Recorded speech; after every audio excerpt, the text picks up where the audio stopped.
La vida es una fiesta. Bueno, y después de hablar de tatuajes, vamos a pasar a hablar del síndrome vertiginoso. Este síndrome en el cual juega un factor muy importante lo que es la coordinación visual, auditiva y kinestésica o sensitiva. Cuando alguno de estos canales, que es por donde nos llega la información al cerebro, nos falla o tiene alguna complicación, entonces podemos estar predispuestos a sufrir de un síndrome vertiginoso, que viene acompañado de náuseas, de mareos, pero todos estos síntomas, el tratamiento y el cómo descubrirlo, nos van a ayudar a descifrarlo la doctora Marcia González, neuróloga, y la doctora Ana Carola Rosales, que es otorrinolaringóloga. Bienvenida. ¿Qué podemos decir del síndrome vertiginoso? Bueno, el síndrome vertiginoso, primero hay que saber que, bueno, síndrome es un conjunto de signos y síntomas, ¿no? En este caso hablamos del vértigo, que sería el signo, ¿no? Y el síntoma que tiene el paciente. El vértigo, más que todo, el paciente lo tiene que saber diferenciar de lo que es de un mareo, ¿sí? O sea, son dos cosas totalmente distintas. ¿Y cómo sé eso? El vértigo es la sensación subjetiva que el paciente siente, que giran las cosas o que gira él. ¿Ya? El mareo es más que todo como que está caminando en una nube o que está en un barco. O sea, son totalmente distintos las diferencias. Eso, a grandes rasgos, lo primero que hay que saber diferenciar y que el paciente tiene que saber, y que el médico tiene que saber. Si no lo he sentido nunca, hay una tendencia a confundir entre el mareo ¿el vértigo? O esta... me olvidé el nombre. ¿Vértigo? El vértigo. ¿Se manifiesta más a largo plazo? O sea, ¿persiste? No, puede haber vértigos de segundos de duración, de día o de horas. Sí, eso no tiene, es independiente. ¿Hay diferentes tipos de vértigo? Sí, existe el vértigo periférico y el vértigo central. El vértigo periférico, que aquí lo ve la doctora, que es de parte del oído, y el vértigo central, que lo vemos los neurólogos, que es parte del cerebro, principalmente del cerebelo y del tallo, que son los encargados de la estabilidad, de dar la información al cerebro de dónde está nuestro cuerpo. Tan complicado. ¿Y cómo puedo diferenciar si tengo que ir a un otorrino o tengo que ir a un neurólogo? Exactamente, es una buena pregunta. Primero lo primero es la historia clínica, ¿no? Diferenciar si es vértigo o mareo. Generalmente los vértigos son más periféricos, o sea, nos corresponden a los otorrinos. Pero, o sea, después de la buena historia clínica vienen los estudios complementarios. Y para eso hay un estudio que se llama videonistagmografía, que precisamente nos ayuda a determinar si se trata de un cuadro central o periférico. Y de esta manera derivarlo al otorrino o al neurólogo. Así que sabía si se queda con usted o se va con la doctora. Generalmente, pero se trata de verlo de forma conjunta, que es lo que realmente pasa, ¿no? En este caso específico del síndrome vertiginoso, ¿es con otorrino o con neurólogo? Pasa que el síndrome vertiginoso, o sea, no es un solo síntoma, o sea, es como le digo, puede tener las dos implicancias, las dos especialidades. Lo que pasa es que el síndrome vertiginoso es aquel que se caracteriza por tener el vértigo, por tener náuseas, por tener vómitos, por tener en algunos casos sensación de caída. ¿Y cuál es lo que hay que valorar? Si viene asociado a otras cosas o no.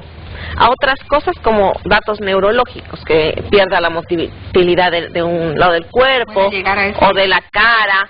Es que depende del origen, más o menos. Es que puede ser de origen central, que puede ser por una isquemia, puede ser por una infección, puede ser por una embolia, por un derrame, ¿no? Para hacerlo más claro, ¿no? Tiene varias implicancias o etiologías. ¿Y qué manifiesta este síndrome vertiginoso? Porque la verdad que para mí es algo como nuevo. Y quiero saber qué consecuencias te trae tener este síndrome. ¿Dura cuánto tiempo? ¿Cómo se puede curar o prevenir? ¿Cómo te llega? O sea, como cuando te da fiebre, digamos, te pones caliente, no sé. Claro, o sea, el síndrome vertiginoso, como ustedes lo estamos nombrando, digamos, es como algo muy engloba muchas cosas, ¿ya? Entonces, no quiere decir que dure un día, o horas o días, o sea, dependiendo del tipo de patología. Para que el síndrome vertiginoso, o sea, es como que está dentro de otra patología. Puede ser un vértigo posicional que te dure simplemente segundos, y está dentro de un síndrome vertiginoso, que al mover la cabeza se desacomodan unas piedritas que están dentro del oído interno y eso es también un síndrome vertiginoso, pero dura segundos y se vuelve a su lugar. ¿Y cuál es la diferencia con la laberintitis? La laberintitis, es un término que, o sea, está mal empleado actualmente porque todo mareo o todo vértigo tienden a decirle que está con laberintitis y está mal empleado. A ver, tomaste un whiskycito, te vas con laberintitis. Claro, entonces laberintitis quiere decir una inflamación del laberinto. El laberinto involucra toda la parte del oído, tanto la parte del equilibrio como la parte de la audición. Entonces una laberintitis que generalmente es por origen infeccioso como consecuencia o complicación de una otitis media, supurada, crónica, va a haber compromiso de la audición y del equilibrio. Entonces no es que estoy mareado, estoy con laberintitis, es un término que está actualmente mal empleado. Entonces para eso están estos estudios, para determinar si realmente hay compromiso del oído interno, del nervio auditivo, del nervio vestibular, y no decir a todo es laberintitis. ¿Y qué tipo de tratamiento o de terapia se aplica para el síndrome vertiginoso? O sea, como le digo, el síndrome, dependiendo que la patología que nos está dando el síndrome vertiginoso. Si estamos hablando de un vértigo posicional, como estaba mencionando, es son piedritas que se encuentran en el oído interno, que se desprenden por algún mal movimiento. Entonces el paciente siente el síndrome vertiginoso o el vértigo al hacer algún movimiento con la cabeza. Esto se hace ¿Cuáles son los tipos de...? Claro, o sea, dentro del síndrome vertiginoso, como le digo, es como un cuadro, es un conjunto de síntomas y signos. Puede haber un vértigo posicional, que es una de las causas. Otro puede ser la enfermedad de Menier, que es un aumento de la presión dentro del oído interno. De la presión. En el oído interno hay como unos canalitos que estaba explicando, y dentro de esos canales hay un líquido que es la endolinfa, y que tiene su propia presión. Cuando eso aumenta de presión, puede producir síndrome vertiginoso. ¿Qué sentimos nosotros cuando aumenta esa presión? Para los que no sabemos, ¿cómo lo reconocemos? El síndrome de Menier se caracteriza por una triada, que es fluctuación de la audición, o sea que hay disminuciones y aumentos de audición, ¿sí? Acúfenos o zumbidos y el vértigo. Es la triada. O sea, tienen que haber esas tres cosas para que uno diga, puede ser que tengo un Menier. ¿Es usual que aparezcan este tipo de síndromes? O sea, ¿es habitual? Sí, es habitual, sobre todo en edades ya más en la tercera edad o en el adulto mayor, a partir de la cuarta, quinta década de la vida, ¿no? ¿Qué pasa en esa década de la vida para hacerlo más frecuente? Lo que pasa es que la homeostasis se vuelve un poco más complicada, ¿no? Con el tiempo. Como dice, el vértigo posicional benigno, como dice la doctora, sí es bastante característico, sobre todo en las etapas de la vida, porque esas piedritas que refiere la doctora se pueden calcificar, se pueden volver más gruesas y eso vuelve más complicada la situación. También hay los pacientes de la tercera edad, son los que tienen más factores de riesgo, son los que tienen hipertensión, son los que tienen dislipidemias, aumento de grasas en sangre, entonces eso da riesgo para eventos vasculares cerebrales que también pueden ser causa de un síndrome vertiginoso de origen central, ¿no? ¿Se puede heredar? ¿Hay tendencia hereditario o es...? Depende de las causas. No, en cuanto a la asociación de patología neurológica, si uno tiene en la familia personas que tengan patología neurológica, puede tener mayor predisposición a presentar patologías neurológicas o del cerebro, ¿no es cierto? En cuanto a la parte periférica, creo que también tiene algo de asociación. Sí, puede haber alguna asociación, y también en la parte de la migraña vestibular. ¿Cuál es esa? La migraña. Yo creo que las tengo todas, pero esa no la conozco. La migraña vestibular es un cuadro, bueno, la doctora bien sabe explicarnos cómo es la migraña, que son síntomas específicos de los dolores de cabeza intensos, con auras que se presentan antes del dolor de cabeza, y una de esas auras a veces es el vértigo. O sea que aparece como el mareo y después el dolor de cabeza. Yo cuando describían el síndrome vertiginoso recordaba muchos síntomas de la migraña. Digamos, en los inicios, ¿no? Esto de las náuseas, incluso de repente el mareo y estas auras que es como estos destellos que uno ve cuando sufre de la migraña. ¿Cómo es esto cerebralmente, digamos, la diferencia para entender entre el síndrome y una migraña habitual? Ya, la migraña es un dolor de cabeza, para ponerlo claro, característico. empieza con signos positivos o negativos. Entre los positivos son las lucecitas, sonidos, el vértigo. Negativos hay personas que pierden la motilidad de un lado del cuerpo o que no pueden hablar.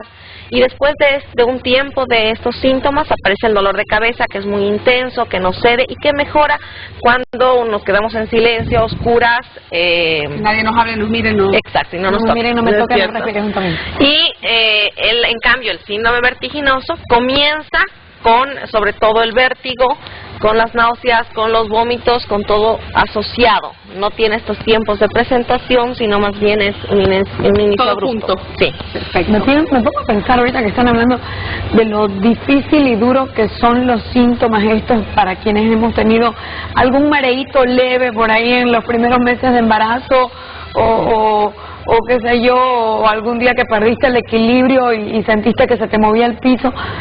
¿Cómo le habrá pasado a nuestro amigo Pablo Fernández, que recién estuvo con este síndrome vertiginoso y que tuvo que tener un duro proceso de recuperación que incluso lo alejó de cosas tan simples como mirar los mensajes de texto en su celular, ¿no?